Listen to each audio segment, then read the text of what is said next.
Hello friends, welcome back to my channel. In today's video, we will learn about Biot-Savart's law. So let's start.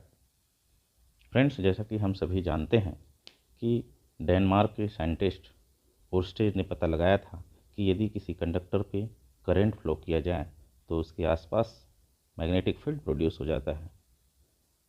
इस concept को ध्यान में रखकर दो French scientist bio-Savart's ने पता लगाया कि करंट किसी कंडक्टर पे फ्लो करने पर जो मैग्नेटिक फील्ड प्रोड्यूस होता है वो किन किन फैक्टर्स पे डिपेंड करता है, और उसके आधार पर उन्होंने एक नियम दिया, एक रूल दिया, जिसे हम बायो-सेवर्ट्स लॉ कहते हैं। तो आइए हम देखते हैं bio-Savart's law. Suppose this is a current carrying conductor X and Y in which current is flowing from X to Y direction and current is given by I. And let's take, there is a small element of this current carrying conductor AB जिसकी length है small dl, और let's take, there is a certain point P where we have to find the intensity of magnetic field जो कि I current के कारण produce होता है। और मान लेते हैं हमारा इस एलिमेंट ए बी और इस लाइन पॉइंट को मिलाने वाले लाइन के बीच का एंगल थीटा है। तब जो एलिमेंट ए बी में करंट फ्लो हो रहा है आई, उसके कारण पॉइंट पी पर प्रोड्यूस होने वाला मैग्नेटिक फील्ड बायो-सेवर्ट्स के अनुसार ए बी में फ्लो होने वाले करंट आई के प्रोपोर्शनल होता है। दैट मीन्स यदि पॉइंट पी पर प्रोड्यूस होने वाला magnetic field suppose D B है, तब D B proportional to I. फिर उन्होंने देखा कि यह magnetic field small element small element A B के लेंथ के प्रोपोर्शनल होता है। That means D B proportional to D L. और ये मैग्नेटिक फील्ड डी बी, ये जो एंगल बना है एलिमेंट और पॉइंट पी को मिलाने वाले लाइन के बीच, उस एंगल के साइन का भी प्रोपोर्शनल होता है। That means D B proportional to sine theta. और ये डी बी एक और चीज़ पे डिपेंड करता है। उसके लिए बायो-सेवर्ट्स ने पता लगाया कि डी बी इन दोनों के बीच के डिस्टेंस, दैट मीन्स एलिमेंट और पॉइंट पी के बीच का डिस्टेंस, सपोज ये क्या है, स्मॉल आर है, उस डिस्टेंस के स्क्वायर का इन्वर्सली प्रोपोर्शनल होता है। That means we can write it as D B proportional to 1/r²। इस प्रकार हम देखते हैं कि पॉइंट पी पर प्रोड्यूस होने वाली जो मैग्नेटिक फील्ड है वह इन चार चीज़ों पर डिपेंड करता है, आई, डी एल, साइन थीटा और 1/r² पे। अब इन चारों को हम कंबाइन करते हैं, तब हमें क्या मिलेगा? By combining we get D B proportional to I D L sine theta upon r²। अब हम प्रोपोर्शनलिटी साइन को हटा देते हैं, तो उसके जगह पे हम एक प्रोपोर्शनलिटी कांस्टेंट के ले लेते हैं। तो ये हो जाएगा d B is equal to k I D L sine theta upon r², where value of k depends on system of units. तो let's see in CGS system. in CGS system, इस सिस्टम में k की value क्या होती है? हमें मालूम है CGS सिस्टम में I की, दैट मीन्स करंट की जो यूनिट होती है वो होती है एब एम्पियर, एंड लेंथ TL की यूनिट होती है वो सेंटीमीटर। फिर डिस्टेंस R की यूनिट ये भी सेंटीमीटर, और dB की unit, that means magnetic field की यूनिट होती है गॉस। अब इस केस में यदि कंडक्टर जो है वैक्यूम या फिर एयर मीडियम में रखा हो, तब क्या होती है, k की वैल्यू 1 के इक्वल हो। कब की स्थिति में? यदि कंडक्टर एयर या वैक्यूम में रखा हो तब k इज इक्वल टू 1 होती है। दैट मीन्स जो dB की वैल्यू क्या हो जाएगा, वो हो जाएगा dB is equal to I D L sine theta upon are square. हम इसको ले लेते हैं ऊपर वाले को, ये हमारा equation number 1 and this is equation number 2। फिर अब हम देखते हैं एएसआई सिस्टम में। इन एएसआई सिस्टम हमें मालूम है एएसआई सिस्टम में करंट आई की यूनिट होती है ampere and length D L की यूनिट मीटर, डिस्टेंस आर की unit metre and magnetic field DB की यूनिट होती है tesla, weber per metre square and newton per ampere per metre. इस प्रकार मैग्नेटिक फील्ड का एएसआई सिस्टम में ये 3 यूनिट होती हैं, tesla, weber per metre square and newton per ampere per metre. अब इस प्रकार यदि हम देखते हैं कि यदि कंडक्टर वैक्यूम या फिर एयर मीडियम में रखा हो, then in this case value of k is given by mu naught upon 4 pi होता है, जहाँ पे म्यू नॉट क्या है, where mu naught is absolute permeability of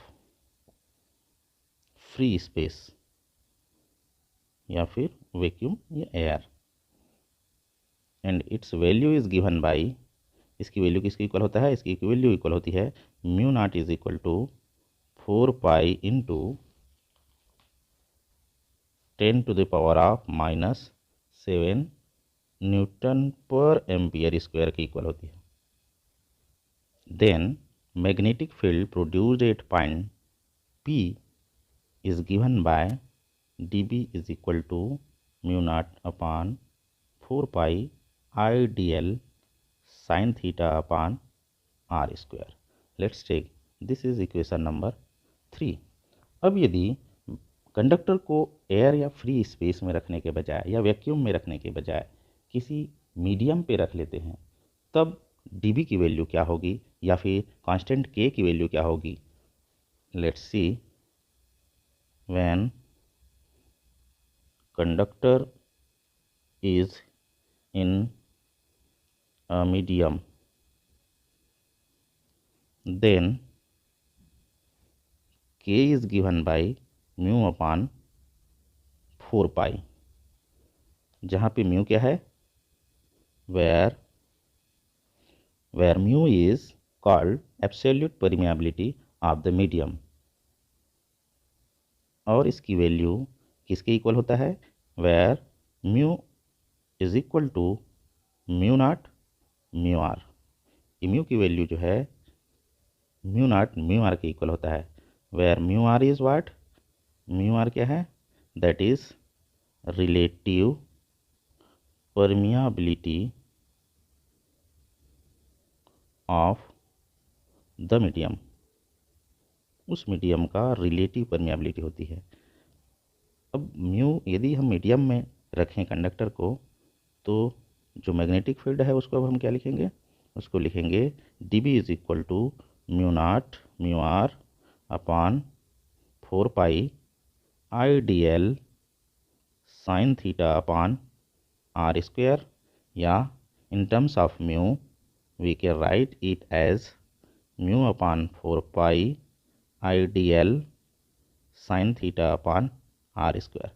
let's take this is equation number 4। इस इक्वेशन जो 4 है इसे हम बोलते हैं Laplace law. This is called Laplace law. Okay, equation 3 को यदि हम देखें इस इक्वेशन को, तो इक्वेशन 3 क्या बताता है, इक्वेशन 3 जो है पॉइंट P पर जो मैग्नेटिक फील्ड प्रोड्यूस होती है उसकी मैग्नीट्यूड को बताता है। चूँकि हमें मालूम है कि मैग्नेटिक फील्ड जो है एक वेक्टर क्वांटिटी है, दैट मीन्स हम इस मैग्नेटिक फील्ड dB को वेक्टर फॉर्म में भी डिनोट कर सकते हैं। तो आइए देखते हैं dB जो है वेक्टर फॉर्म में क्या होगी। एक्सपेरिमेंट्स के आधार पर ये पता लगाया गया कि मैग्नेटिक फील्ड की जो डायरेक्शन है वह करंट फ्लोइंग की डायरेक्शन पे और पॉइंट पी की जो एलिमेंट ए बी है उसके रिस्पेक्ट में पोजीशन पे डिपेंड करता है। If suppose D vector D L is the length vector along in current flow direction,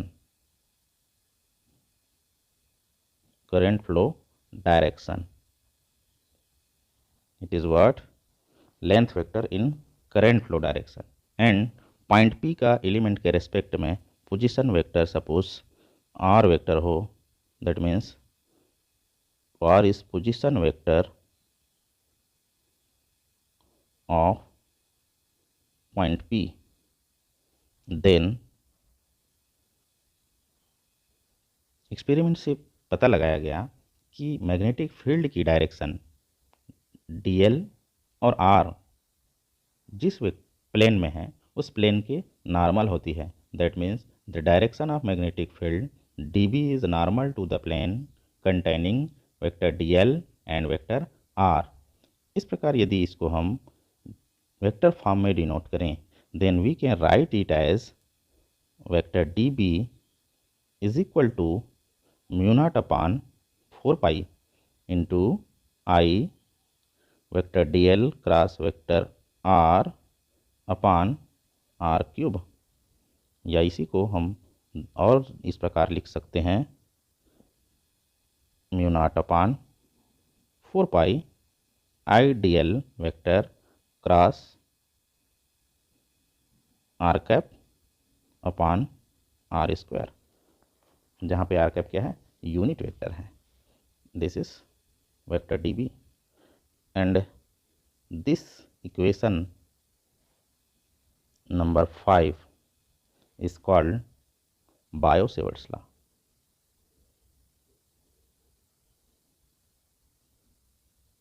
अब इस मैग्नेटिक फील्ड की direction right hand palm rule से या राइट हैंड रूल से हम निकाल सकते हैं। राइट हैंड रूल क्या है, यदि हम करंट कैरिंग कंडक्टर को इस प्रकार पकड़ें राइट हैंड से कि थंब करंट फ्लो की डायरेक्शन को डिनोट करें तो फिंगर हमारे जिस ओर बैंड हुआ है फिंगर की डायरेक्शन वो मैग्नेटिक फील्ड की डायरेक्शन को शो करता है।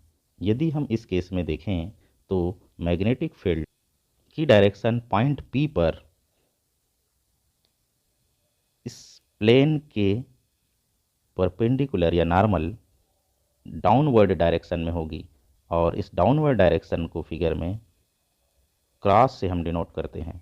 यदि इस पॉइंट P पर मैग्नेटिक फील्ड की डायरेक्शन अपवर्ड होती तो इस केस में हम उसको एक सर्कल बना के बीच में हम इस प्रकार एक पॉइंट लगाकर डिनोट करते, लेकिन यहाँ पर मैग्नेटिक फील्ड की डायरेक्शन इस प्लेन की परपेंडिकुलर डाउनवर्ड डायरेक्शन में है, देयरफॉर हम इसे क्रॉस से डिनोट करेंगे।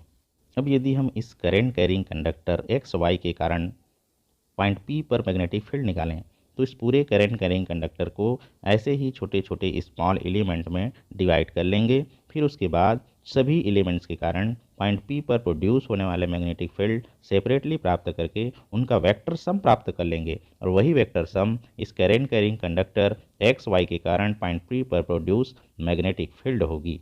तो आज की वीडियो में बस इतना ही। Thank you for watching. We will meet in next video.